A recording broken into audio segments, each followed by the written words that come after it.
Om Namah Shri Atirajaya Vivekananda Suraye Satchit Sukha Swarupaya Swamine Tapaharine. So good evening and my thanks to Rekhaji for this wonderful welcome introduction. And tonight is a very special night. It is not just another night. Tonight we are celebrating Swami Vivekananda's birthday according to Indian religious calendar. It is not the English calendar, that 12th January, that sometime we think that it is Swamiji's birthday. 12th January 1863, he was born, yes, by English calendar. But as we, religious tradition, follow, the birthday is according to the lunar calendar, and today, the 2nd February this year, it has fallen. So in Belur Math and many other temples of Ramakrishna Math, the celebration is today. So tonight, this 2nd February, it is a very special day. And therefore, after the evening arati, when we said at the end, uh, Jai to Mahamai and Bhagavan Sri Ramakrishna Dev Ji, we should also say, and let us say now, that Swami Vivekananda Maharaj Ji ki Jai. Without Swamiji's coming with Sri Ramakrishna, as many of you are very well aware of, that Sri Ramakrishna, before his coming, before his being incarnated in human body, his avatar, avatirna, before he did, he made sure that Swamiji also agreed to come with him. This is very important. If Sri Ramakrishna also had come and Holy Mother, and there it ended, the story had ended there. Without Swami Vivekananda's coming, we would not be standing here, or will be informed and aware of much of the beauty and grandeur of this spiritual world. We would not have known it. The whole world would have been different by now. The ascending of God in the human body, as we have heard many times and we strongly believe, as it has been proclaimed in Bhagavad Gita, that whenever it is necessary, whenever it to protect the human civilization means the entire creation. That means the entire creation is all about a continuous progress, individual progress, individual soul progressing from a very, very lowly existence of many different forms of creatures, even plant systems. And from there, as we all strongly believe that each and everyone has got a soul within itself, but that soul, it continues its journey from birth to birth to birth through many, many births. And that journey is towards the realization of the supreme truth of its being none other than one with that all-pervading pure consciousness, whom everyone is worshipping, those who are believers, worshipping in one form or other.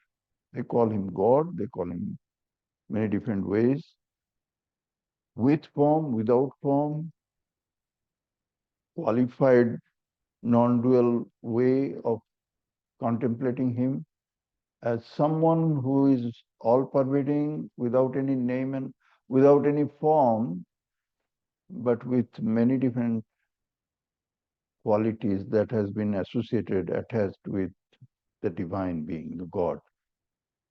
Omnipresence, omnipotence, etc., etc., omniscience. These qualities that have been associated with the divine, many think and love to contemplate the divine with these qualities without associating him with any name and form, or with name but without any form, because the form appears to limit or restrict that all-pervading being. But whichever way the divine is worshipped, the goal is to ultimately reach there and realize the truth of it. That would have not have been possible in this particular cycle of creation, the entire creation in this materialistic world, materialistic way of our conception of this creation that we consider as an universe of myriads of galaxies and all these things, this universe. This universe is also in a cyclic way, appearing and disappearing. It is being manifested, projected in the form of this creation. Astronomers are still puzzled with how, when, why. A very faint idea of there was a big explosion, they call Big Bang, and it is expanding ever since. And there would come a time when it will start contracting and then again return back to some form of insignificant smallness. But it has got no explanation.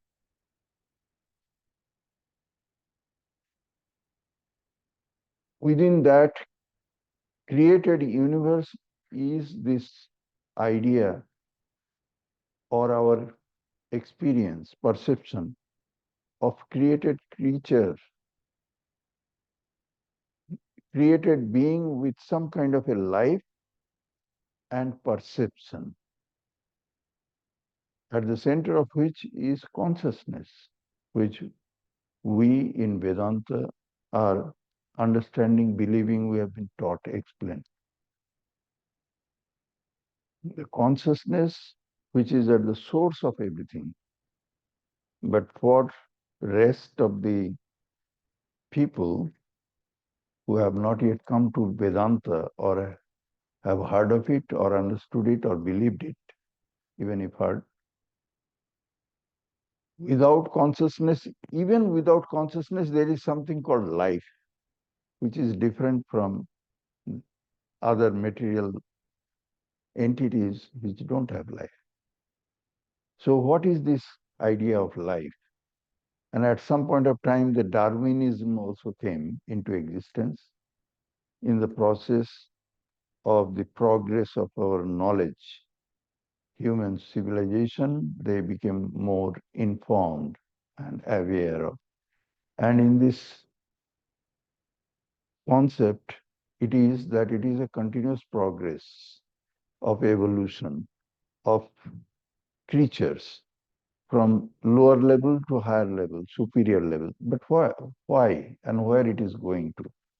And where it is going to end? Is there any end point, this evolution? An evolution of what?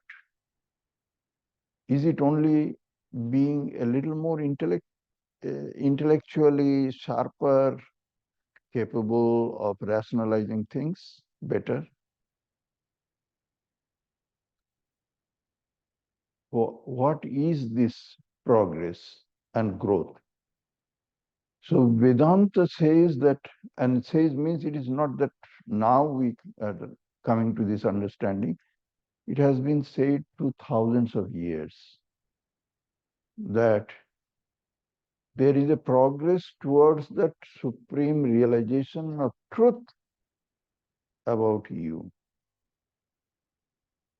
who we are, what we are, and why we are here. What is the ultimate aim or goal of this progress? Even before this Darwinism and all these things were invented, these ideas were promoted.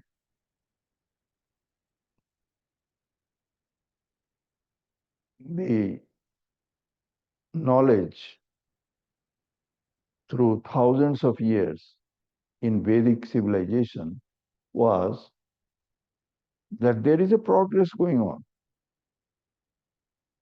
And that progress is about the individual soul inside each and every creature. And that progress is towards its ultimate perfection. And that perfection is about breaking all bondage and restriction that each and every level of our existence is experiencing at each and every life, each and every moment within one life. And this life is only one single step of the entire staircase that we are progressing. So this knowledge of very high and very superior kind of understanding about our own individual existence and about the purpose of our life here. This would have been forgotten and would have been lost if the intervention of the divine in the form of another human incarnation of the divine being had not happened. When Sri Krishna says that Paritranaya sadhunam vinasaya cha duskritam dharma sansthapanarthaya sambhavami, that dharma sanstapana or establishment of the law of dharma, the right direction to be again set correctly, which has gone out of its balance. That dharma sanstapana is about again putting people on that track, on that original track, by following which one would eventually realize its own true self. All the very liberal and very universal messages of Upanishad, these are the finest of the dharma. They bring people onto its real track about understanding what is what, about understanding who we are, about understanding what we are supposed to be doing, what is right and what is not, doing what we shall eventually reach our destination. And what is that destination? This is the highest of the dharma. If dharma is only understood in the form of the good or bad, right and wrong, virtues and criminal and sinful, etc., etc., they are inferior kind of dharma. They are dharma, they are also dharma. There are dharmas and there are dharmas. For different level of progress in the human life, there are different kind of dharmas, different understanding and different the avenues of progressing from that level. Not that everybody must be following the same dharma, and it is just not practical. It is just not practical. The other day in our center, I was talking about uh, this. My Sunday service, I picked up the topic from the Sermon on the Mount. There is a famous saying by Jesus Christ that blessed are the meek, for they shall inherit the world. Now, blessed are the meek. Who is going to follow it? Nobody is following that. Those who are very much followers of Jesus Christ, they always say that they are Christians and they are proud to be Christians. They only follow Jesus. Are they following to be meek in their life? What is that message? Many other messages. If someone will slap you on your left cheek, then you turn your right cheek. Is there anybody who are calling themselves true follower of Jesus Christ? They are following it? Absolutely no. So, but then was he wrong in saying that? No, that is also not true. So, what is the teaching and what was said there? I'm not going there, but I'm saying that messages should be understood in terms of a particular level of progress made by the individual soul. And not everybody is ready for each and every teaching. So when we see Swami Vivekananda, we accept him as one who came to actually help us again come back to the right track. Sri Ramakrishna came to give the teachings in its finest and purest form, but how to apply that teaching on the human society and how people will be following them. Without Swamiji, it would not have happened, just not have happened. Even the spreading of the message of Sri Ramakrishna could not have been possible. So we see that in different incarnations, when God incarnates in human body at different time period of human civilization, he brings with him some Swamiji. Like when Lord Rama came, then Hanumana also had to come. Without Hanumana, Ram's mission would not have been successful. So the other day I was listening to a very interesting and very melodious, but with very strong beat, like a band singing, dancing kind of a thing. Two lines of which I like very much. दुनिया चले ना प्रभु राम के बिना राम जी चले ना हनुमान के बिना. I liked it. I liked it. That this world, the world in this particular cycle of this creation, it will not be successfully continuing without time to time Lord Rama to come and bring everything back on right track. And that Lord Rama is not fully successful, or he cannot do his job, or the whole performance will not be possible without his bringing Hanuman also with him. So when Swami Vivekananda, we remember this tonight, we remember him as Hanumana, who was really needed. And because of him only, what we are today and what we think that we have understood a little bit of religion and trying to follow and inspired somehow a little bit to be on the right track of following the religion, or have come to Sri Ramakrishna, or have heard of his name, or have learned about what he has said and learned about Holy Mother or anything.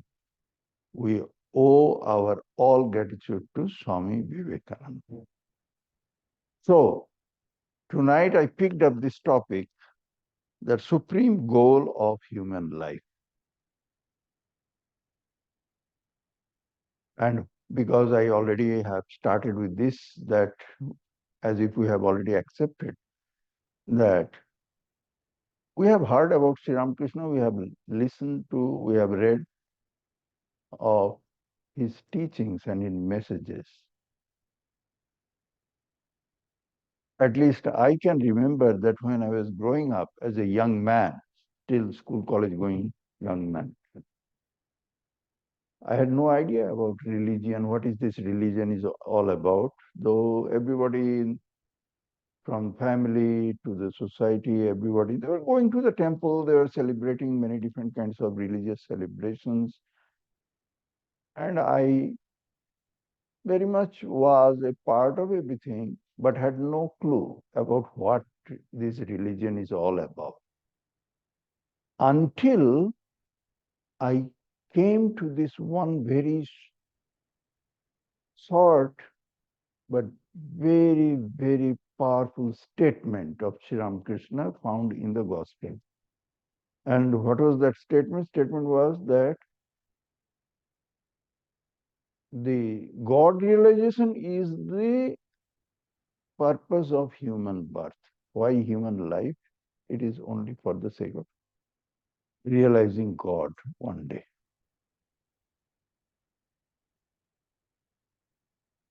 In Bengali, I read, Ishwar labhi manusya jivaner uddesya. That I read, and it totally shocked me in the sense that thrilled me, because there is a meaning is coming out from here. What is otherwise all these things are going on? Everything else is a materialistic attitude and the purpose of life. Everything else, the whole society and everybody, from the family to the school to outside world, everybody is telling that you should grow up and you should be always continue to fight and struggle and work very hard so that you could succeed. Why? Because then you will be living happily. That's it. Whatever are the definitions of success. But that is all about it. Life is all about your being successful. And the success is measured in terms of how much materially you can make for yourself and help yourself and help your own family and friends, and that's it. That's it. What else? And you believe in God, of course. Believe in God, go to the temple, attend also to different religious ceremonies,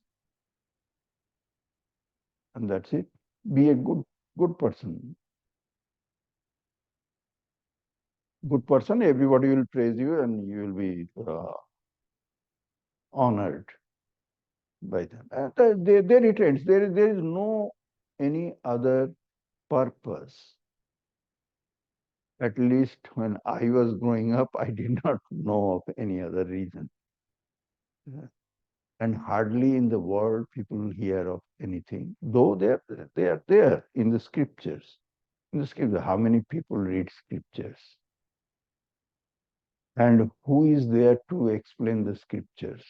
Even places where the scriptures are being studied and taught and all these things, even there who emphasize on this side, or those very limited number of statements and teachings that are scattered here and there in the scriptures, who is going to teach them? Because those who are teaching them, those religious teachers and learned men, they are also very worldly minded people. I'm talking about the time before Sri Ramakrishna's coming, or even after his coming. Even after his coming, people are worldly minded. all the pundits who are giving pravachan, or those pastors in the churches, or the Maulavis in the mosque, and all these things, they're worldly minded people, outright worldly minded people, and they have no clue, or at least no conviction about, if at all they come across those kind of statements in the scripture about God realization or loving God or etc., etc., they have either they don't understand it, or don't believe in it. They don't believe in it. Many of you have read that uh, parable of Sri Ramakrishna, where he is talking about the Pandit, that of Bhagavat Pandit, that a landlord, Jamindar, or landlords, they would be hiring priests to do worship in their shrine, and hiring sometimes Pandits to come and read from Ramayana, Mahabharata, Bhagavatam, etc., etc. So he was looking for a Bhagavat Pandit who is very good scholar in Bhagavatam, who could come to him every evening and read from some chapters of Bhagavatam and explain. So they were his assistants and ministers. They went everywhere to find out who is a good Bhagavata Pandit, and came back with a bit of information that in such and such village there is a great Bhagavat Pandit. He is a really, really learned man. He has got so many scholarly achievements or degrees of those days. He knows Bhagavatam very well. But he is very busy. He is not finding enough time. Uh, he has got so much land and so much work to do, and so manage so much property and all these things like that. So he is running short of time. That is the only problem. Otherwise, we have found out a very good Bhagavat Pandit. Then this landlord, Jamindar, he said, I don't need that kind of Bhagavata Pandit who is thoroughly engaged and overwhelmed with his worldly duties and worldly activities. I don't need this kind of Bhagavata. Even this landlord, Jamindar, who is not a Pandit and who is not a man in this vocation of religious activity, even he knows in Sri Ramakrishna's that parable that is not the message of Bhagavatam. A person. So those who are in the scripture, those who are otherwise learned, those who are pastors, those who are Maulavis, are they really religious in that sense? Except that they might have studied a whole lot in those books. It is a book learning. It is a book learning.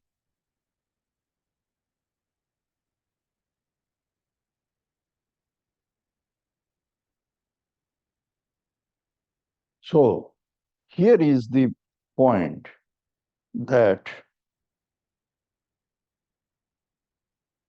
the purpose of human life is about realization of the truth. And the truth is about what really is the eternally existing, changeless thing, according to Upanishad, arriving at which, or realizing which, everything else is realized, or knowing which, or finding which, all our wants and all our needs are satisfied and come to a conclusion finally. Because eventually, if we step back and look at our lives and everybody else's life, then we find that it is a mad rush towards achieving something, finding something which will give them satisfaction, happiness, fulfillment, and that is it. So, is there anything, this kind of question was asked in Upanishad, is there anything finding which all is found? One can become fully satisfied and fulfilled, and his all this search come to a close conclusion. And is there anything? This kind of question have been asked in Upanishad. And then, of course, they have continued in the search in those Upanishads, because they started with this kind of a question or some other kind of question, and then they have analyzed and come to a conclusion about the truth of that supreme reality, the reality of pure consciousness, which is within each one of us as well as all pervading it is. That is one without a second, that Satchit Ananda. Call him your own soul, Atman, or call him all pervading Brahman. It is one and the same thing that we are looking at. Brahman means big. It is from the bring dhatu, that means it is big. When we think about that which pervades everything, then it is called Brahman. Or when we try to get rid of everything that is superimposed on who am I, everything that is superimposed on this me, when we get rid of each and everything one by one, then we come to that same conclusion of the reality of who am I. And that is the same truth. This is the conclusion of all the Upanishads. And this has been not only been concluded by the Upanishad as a theory, because these conclusions were made by some great souls who have realized the truth of it, who have come to this conclusion only after their own realization.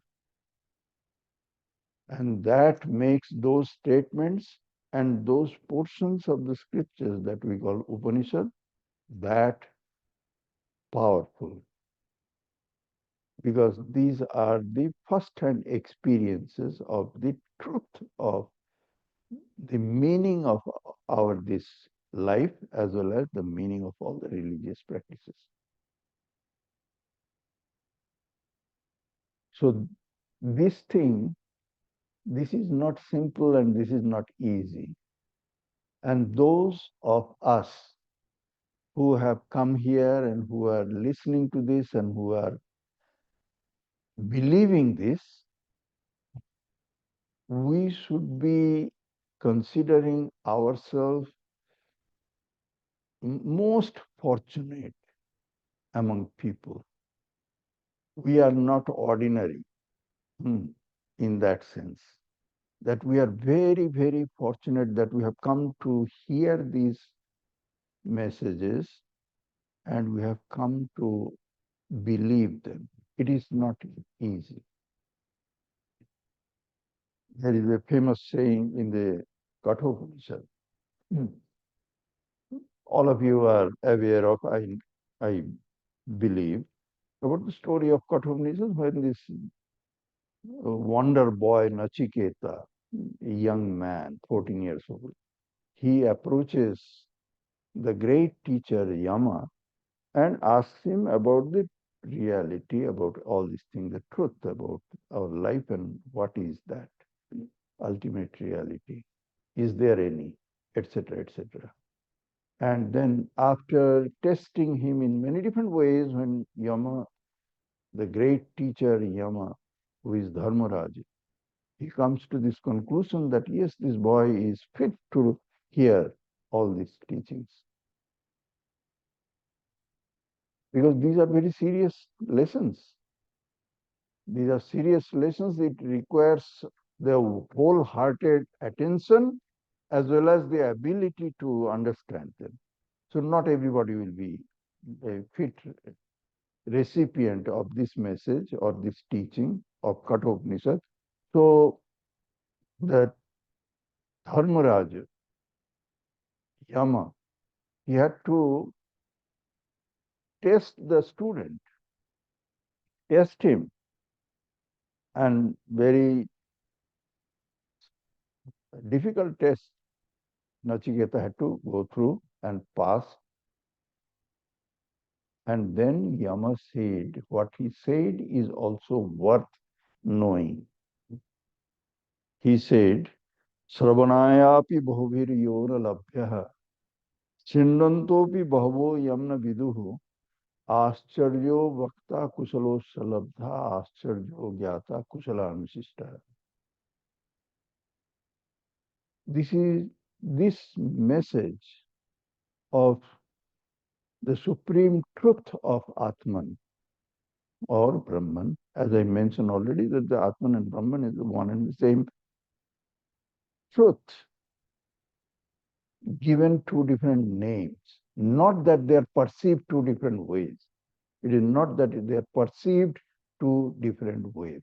They are only one realization, one experience, given two different names.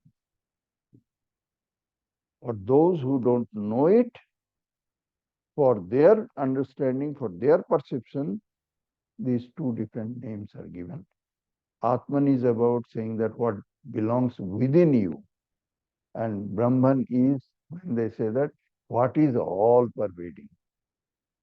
This perception that all pervading and within one's own self, as if these are two different perceptions or two different experiences, this belongs to the people who are standing on the other side of the aisle, who are ignorant people. Those who don't know it, those who don't understand it, for them, these are two different names, Atman and Brahman. One is small, another is big thing, but it is the perception of the ignorant. For the realized soul, one who has come to this understanding or realization of the truth of it, these are not two different things. This is one and the same thing. But what Yama says that this is something which even when told or explained to people, many of them will not be able to follow them, understand. Sravanaya api bhaviriyona labhya. It is not available to even them. Oh no, this line means that even to hear this message or this teaching, that the ultimate goal of our this continuous spiritual journey is a realization of the truth of that one without a second, the supreme truth of Satchidananda. Realization that you are not this body or mind or senses or vital force prana or any such thing. You are pure Atman. You are free, eternally existing, changeless, blissful reality. Even to hear that, Ravanaya api Bhauvir yo na labhya. Yeah, that which to many, Bahubhir, Sravanayapi na labhya. Even to hear, even to listen this message, it is not available. Millions and hundreds of millions of people will be there. They will never hear this message. They will not hear this message. They will not come to any kind of reading or somebody saying, explaining. They are not that fortunate. This is why I said that we should consider ourselves, we are very, very fortunate. Because according to Kathopanishad, even to hear this wonderful message, the supreme truth of our life and the purpose and goal of our human birth, they will not be fortunate enough to hear that. Shravanaya Bhoviriyonalabdya. And those who will be listening to all these things nowadays, after the coming of Sri Ramakrishna and after the spread of this message by Swami Vivekananda through last more than 100 years, more and more and more the propagation of these teachings of Vedanta is happening in many, many temples, many, many places. These classes are given, discourses are given, lectures are given, and more people are coming to hear them. But even after hearing, even after listening to these teachings, Srinnantopi Bhavo Yam Na Viduhu. Even after hearing, many of them will not really understand what is being said. They will not understand it. Not that it will go through one ear and it will go back, come out from another ear, it will go over their head actually. Many people, it will not be really understood. What are you saying? They will think in their heart. Perhaps they will stop coming to those kind of classes. That even after hearing, it will not be understood. Ascharyo Bhakta Kusalo Salabdha Ascharyo Gyata Kusalanusishta. Those who are talking about it, and here in the Kathopanishad, those who are talking, they are talking with understanding. It is not about that. They are totally ignorant people and they are just giving as a class, as a academic activity. It is not just academic. It is about those who, after having some kind of clarity about this teaching, about this message of Vedanta, those who are telling them, teaching them, they are rare and they are wonderful. Ascharya Vakta.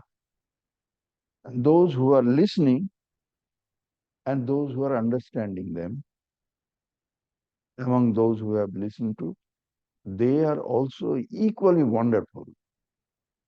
As Kusalosya Labdha. They are very intelligent, Kusala. Ascharyo Gyata Kusalanusishta.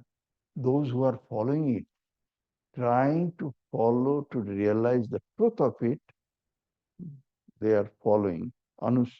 They are doing the Anusilana, Anusishta, Kusala Anusishta. They and those who have realized, come to realization of this truth, the Gyata, all are wonderful. Wonderful means they are rare. They are very rare. So that we, this very special evening of Swamiji's birthday, according to the lunar calendar, have come here together and we are talking about the most valuable message of Upanishads, of the entire Vedantic teaching, of the central message for which God had taken another human birth on this earth. And his main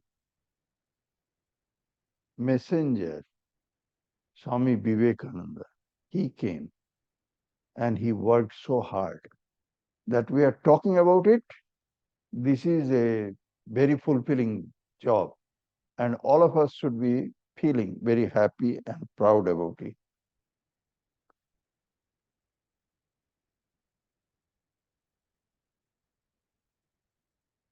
So, do we have more time or we should stop now? How much? Up to 8. Okay. So this message is what? Message is about that the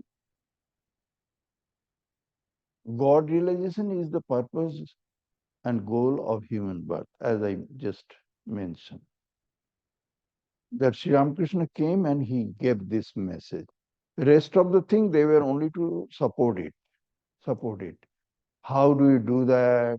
Who is fit for what the householder devotees will be doing, how the all renouncing monastics they will be following, and not only by teaching them by words, making them as easy as possible by telling many stories, but easier still making it by giving his own life's example, living before people his own life and telling them that just see at me, look at me, and from me get more inspiration.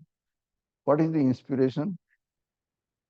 Inspiration is about coming to believe certain statement, as I mentioned, that even after hearing, we may not be understanding or believing it. Why?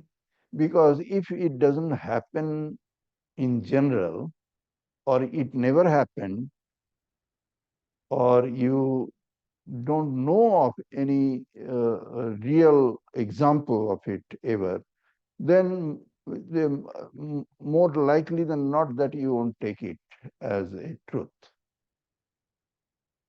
It will be an imaginary, some concept or a theory, but it is really not um, going to happen. At least it is not going to happen to you. If you believe that there is God and God is on the other side of the clouds and he lives there and he is this, but you are so very different and so very far from his all abilities and status and everything, that it is beyond your reach, then you will never try to be uh, like him or follow, go near him, or you will be believing that it is just not possible. It is not doable. So, Sri Ramakrishna's example of his life when he came was a demonstration that, well, God is real. God is real, and I am the proof. Here I am. I see him, I see God. Not that I see him. He said, I see her, the divine mother, in the form of mother. I see her, I talk to her, I can ask her anything. She explains to me everything, and etc., etc. Seeing the example of Sri Ramakrishna, people who had come near him, they got some kind of faith, the faith, the trust, which is the very first, the beginning of a religious life. The spiritual life begins with belief and ends also in belief. And ending is where the belief is a rock solid belief. The belief is that solid where it will never be shaken again.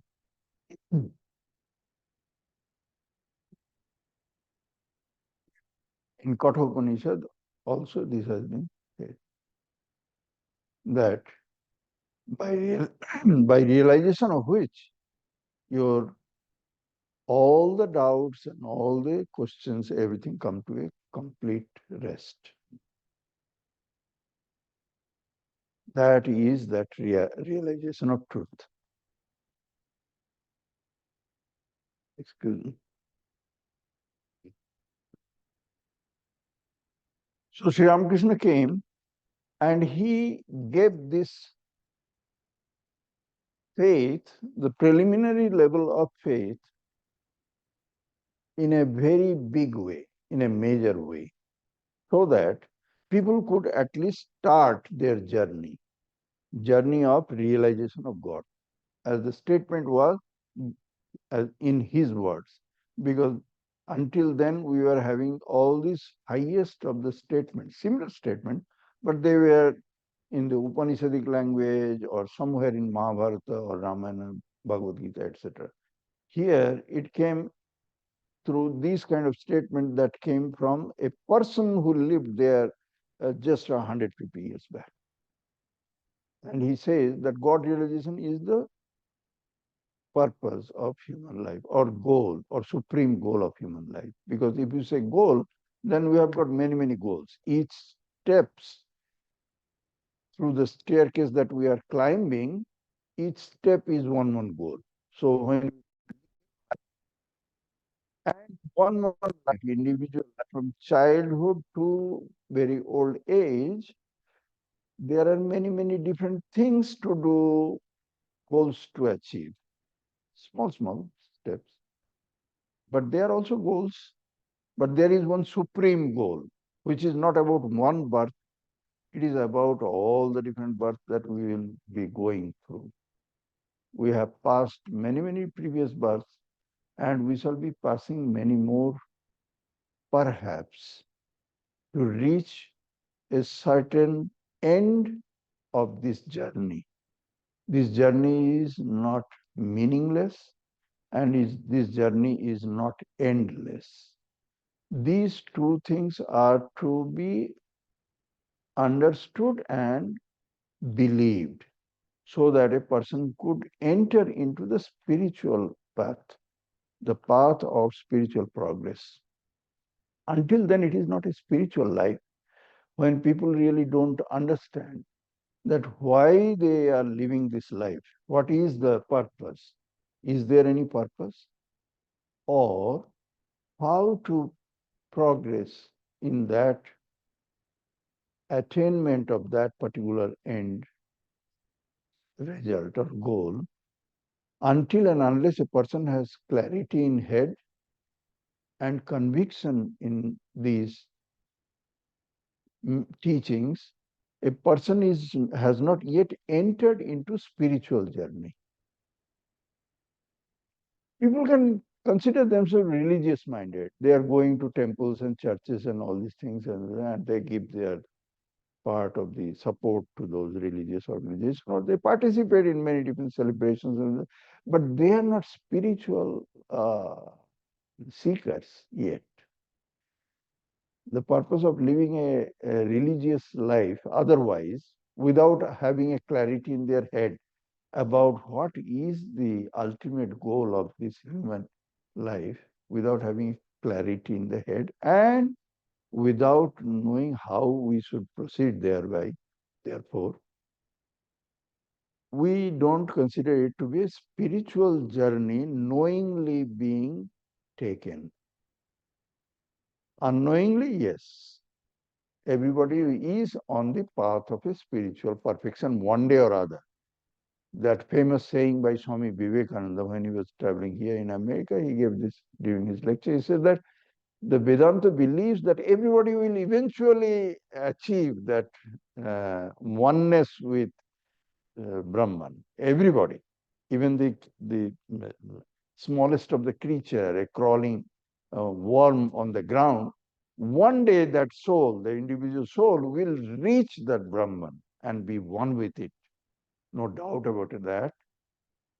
But what he did not say there, that is not a spiritual journey.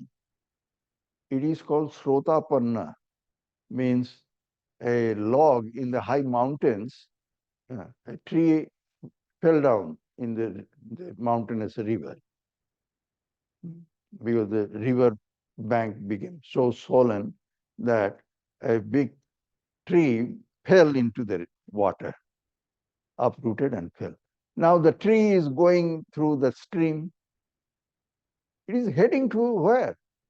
Of course, to the ocean. because all rivers they are eventually entering into the ocean. So this tree is also going towards the ocean. Well, how long it will take? That nobody knows. That nobody knows. Because the tree is not going of its own accord or planning its journey or knows how to go and managing its courses. Wherever it gets a bank, a river bank, a little bit entering into the water course, perhaps there is a little whirlwind is created, and there the tree log gets stuck. And perhaps it will remain stuck there for full season until the next rainy season comes and the river bank again swollen and again it moves from there. It is loosened from that area and goes a little bit, again gets stuck somewhere else. And it is possible. And so when it will go ultimately, eventually enter into the ocean, who knows? It is called Shrotapanna, life of a thing which has apanna or has come into a Shrota or the stream. It has entered into a stream. So the each and every individual being, every individual soul, Jivatman, it will reach ocean. It will reach that limitless ocean of Satchidananda one day. But a spiritual seeker is one who is not going like that. He is thoroughly in control of his small boat that he is riding.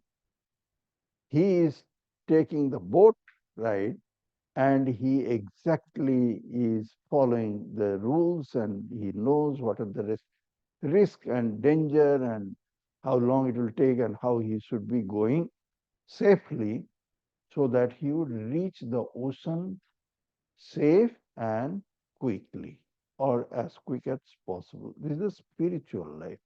Spiritual life begins with the conviction and faith. Faith is the first or the preliminary step. To implant that faith in religious people's heart, God incarnates in human body.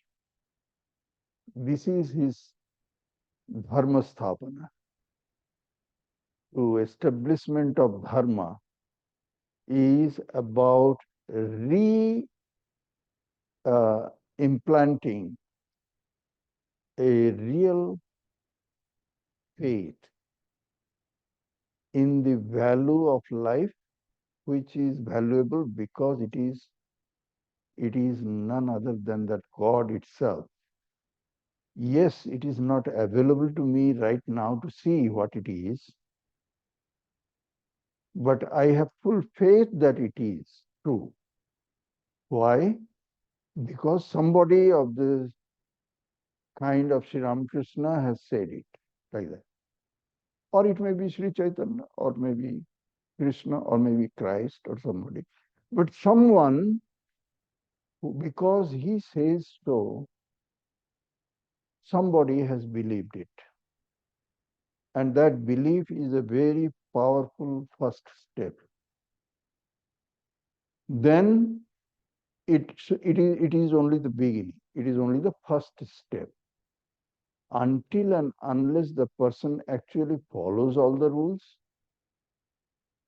he is not going to be reaching the goal in the same way that I was describing, that somebody who is in control of a boat and he is managing the boat very nicely and continuously going perfectly according to all the instruction and advice and guidance is given to him. Unless a person would be also following the path very enthusiastically and very carefully, always awake, not falling asleep, not being distracted by anything that is happening on the both banks of the river. That person, if he follows the rule, then he is progressing. He is progressing and he will eventually realize the truth of it. So religious life, as we should understand, those who are following the teachings of Sri Ramakrishna, who have come to him and accepted him as their teacher, as the lighthouse in otherwise very dark, endless ocean in the middle of the night, as if there is no other reason for continuing this life and be happy about. Because the life as it is visible to anybody and everybody with slightest amount of sensitivity within and conscience is very troublesome, the whole of the world. It is, when we look at it in the materialistic viewpoint of life, it is worthless and meaningless. Worthless for living a life and call it a success story and enjoyable. But when we come to Sri Ramakrishna and his message and come to understand that the purpose of life is much superior and blissful. It is blissful for individually our own self, and it will make everyone else who will be associated with us, who will be around us, their life also will participate in this blissful journey.